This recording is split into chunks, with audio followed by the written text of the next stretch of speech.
আজ দুটো আম দিয়ে কেক বানাবো। আম কেটে মিক্সির জারে ভরে নিয়েছি, এরপর আমি মিক্স করে নেব। আম মিক্স করে নিয়েছি। আমের কেক বানানোর জন্য 1 কাপ সুজি, 1 কাপ ময়দা, 1 কাপ চিনি নিয়েছি। প্রথমে চিনি আর সুজিটা গুঁড়ো করে নেব।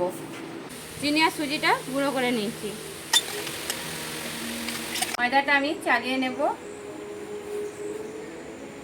এর সাথে বেকিং সোডা, 1/2 চামচ বেকিং সোডা, 1 চামচ বেকিং পাউডার, আমুল দুধ গুঁড়োটি মিশিয়ে নেব। আমি টেস্টি মিশিয়ে নেব।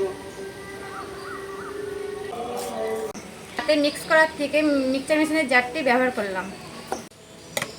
রিফাইন তেল 1/2 কাপ দিয়ে দিলাম। 1 কাপ লিকুইড দুধ দিয়ে দিলাম। 1 চামচ ঘি, ভ্যানিলা ফ্লেভার 1 চামচ দিয়ে দিলাম।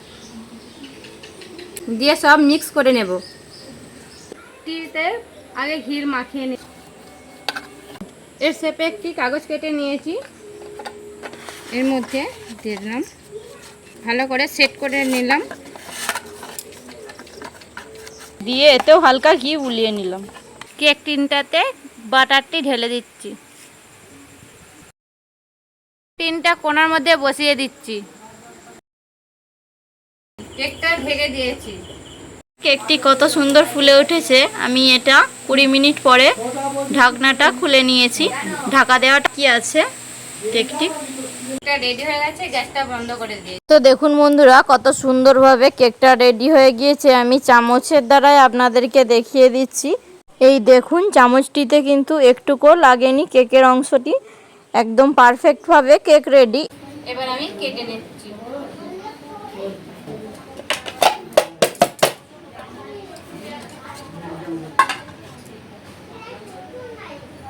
দেখুন বন্ধুরা, কেকটা কত সুন্দর হয়েছে। এবার আমি পিস পিস করে কেটে নেব। কেটে সবাইকে সার্ভ করব। বন্ধুরা, কেমন লাগলো আপনাদের ভিডিওটি অবশ্যই কমেন্ট করে জানাবেন, আর শেয়ার করতে ভুলবেন না। আজকের মতন এই ভিডিওটি এখানেই শেষ করছি। দেখা হচ্ছে পরের কোনো ইউনিক ভিডিওর সাথে।